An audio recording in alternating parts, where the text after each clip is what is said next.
یو بهترینه وظیفه د مخ د دانو دپاره یا مثلا په مخ باندې یا په وجود باندې سپوڼې دی یا د یو چا په بدن باندې خارخ دی یا د چا د غوږ یا د بل اندام نه نور وځي یا د چا په خوله باندې سره مخه راغلې ده خولې پخ شوې ده د هغې دپاره یو بهترینه وظیفه په حدیث کې راغلې ده عایشه رضی الله تعالی عنها فرمایي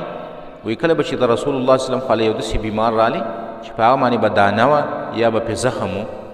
نو رسول الله صلی الله علیه وسلم به دا ګوته داسې په دې ژبه باندې کېښودله همدا به یې کړله او بیا به دا ګوته په خاورو باندې داسې کېښودله او بیا به دا دم وه بسم الله تربة ارضنا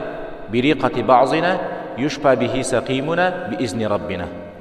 دا دعا او دا ذکر به وکړو داسې به په هغې باندې چوح کو او بیا به هغه خاوره راواخیستله په هغه زخمونو په هغه دانو باندې به یې داسې راښکله نو دا بهترین دم دی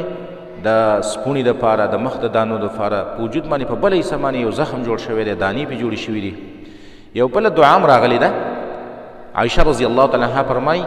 وی رسول الله صلی الله علیه وسلم به څوک به بیمار و نو د هغه په دې وجود باندې به په اغزي باندې لاس کېښود داسې او دا لاس به یې پې داسې راښکو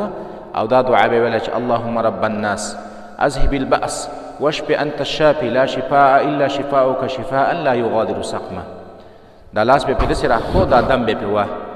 نو دا دم هم استعمالولی شي چا باندې دانې دي یا بل څه تکلیف دی هغه ته او د هغه بیمار په دې بدن باندې به داسې لاس کېدي دا لاس به پې داسې مسحه کې راکاږي به پې او دا دم به